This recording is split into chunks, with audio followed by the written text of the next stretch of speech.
Aprili 21, 2025, Kanisa Katoliki litangaza kuondokewa na Papa Francis ambaye alifariki dunia akiwa na umri wa miaka 88 uko Vatican. Lakini je, unafahamu utaratibu wa kumpata papa mpya? Kitamaduni, mapapa huchaguliwa na makasisi wakuu wanaoitwa makardinali kupitia mchakato wa uchaguzi wa siri ulioanzia karne nyingi nyuma.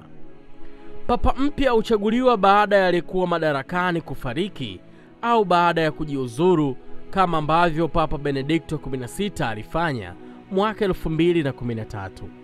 Mrithi wake anakuwa kiongozi mkuu wa Kanisa Katoliki la Roma, Papa Mkuu. Mwanaume yeyote Mkatoliki aliyebatizwa anaweza kuchaguliwa kuwa papa. Hata hivyo, kazi hiyo kikawaida huenda kwa mmoja wa maofisa wakuu katika Kanisa Katoliki anayeitwa kardinali. Pia makardinali ndio wanaomchagua papa mpya. Kuna makardinali 252 kote ulimwenguni kufikia tarehe 19 Februari 2025, ambao kwa kawaida pia ni maaskofu. Na wale walio chini ya umri wa miaka 80 ndio wanaostahili kupiga kura mpya ya kumchagua papa mpya. Na wale walio chini ya umri wa miaka 80 ndio wanaostahili kupiga kura ya kumchagua papa mpya. Idadi ya makardinali wanaopiga kura kwa kawaida hupunguzwa hadi 120, lakini kwa sasa kuna 138 kati yao ambao wana vigezo vya kushiriki katika uchaguzi wa kumchagua papa mpya.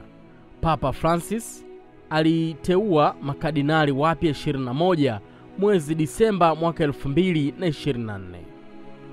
Ukifika muda wa kumchagua papa mpya, makardinali wote wanaitwa Vatican huko Roma kwa mkutano mkuu kwa ajili ya mchakato wa uchaguzi ambao umefanyika kwa karibu ya miaka 800. Katika siku ya kwanza ya kongamano hilo, wanafanya misa katika kanisa la Mtakatifu Peter Basilika, kisha wanakusanyika katika kanisa la Sistine la Vatican, huku agizo la Extra Oms utolewa. Ni lugha ya Kilatini ikiwa na maana ya kila mmoja atoke nje. Kuanzia wakati huo, makardinali wote watawekwa ndani ya Vatican hadi papa mpya atakapochaguliwa. Makardinali wanaopiga kura wana chaguo la kuanzia kupiga kura siku ya kwanza wakiwa Sistine Chapel.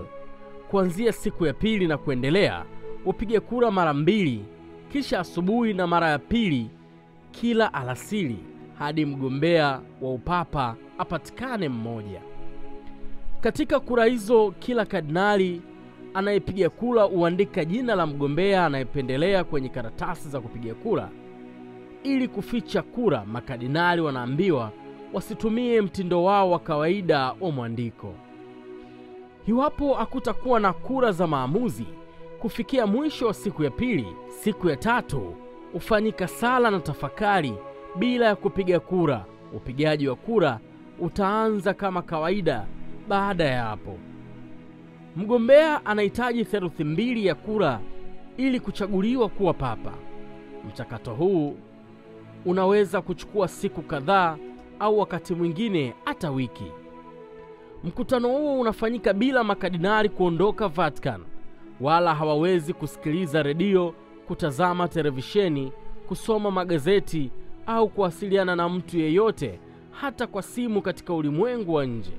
Hakuna mtu aliyeruhusiwa kuingia katika makao ya makardinali isipokuwa wahudumu wa nyumba, madaktari na makasisi wanaosikiliza maungamo yao. Wote hula viapo vya kutunza siri. Kati ya muda mmoja wa kupiga kura na muda mwingine, makardinali wote wanapiga kura, na wale ambao ni wazee sana wasioruhusiwa kupiga kura hutumia muda huo kujadili sifa za wagombea. Hakuna mtu anayeruhusiwa kufanya kampeni za wazi. Vatican inasema makardinali huongozwa na Roho Mtakatifu. Mara 2 kila siku karatasi za kupiga kura zilizotumika uchoma moto, na watu walio nje ya Vatican wanaweza kuona moshi ukitoka kwenye bomba la kanisa la Sistine Chapel. Rangi nyeusi au nyeupe huwekwa kwenye karatasi hizo. Moshi mweupe unaashiria bado hakuna matokeo, na moshi mweupe unaonyesha kuwa papa mpya amechaguliwa. Mara baada ya papa kushinda kura, papa mpya anaulizwa, je, unakubali kuchaguliwa kwako kama papa mkuu? Anachagua jina ambalo anataka litumiwe kuitwa kama papa. Kisha makardinali wanampa heshima na kuahidi utii wao.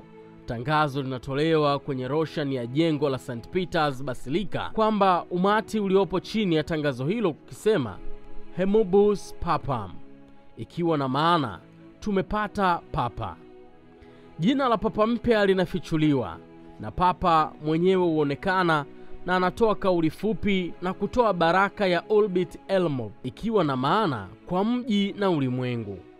Baadaye matokeo ya kila duru ya upigaji kura katika mkutano huo upelekwa kwa papa, kisha utiwa muhuri na kuwekwa katika hifadhi ya kumbukumbu ya Vatican, na yanaweza kufunguliwa tu kwa amri ya papa. Huu ndio mchakato wa kumpata papa mpya, mchakato unaongozwa na siri kubwa kuliko mchakato wowote wa kumpata mgombea uraisi ama rais wa nchi fulani. Hii ni M Media. Jina langu naitwa Bertram Chopa.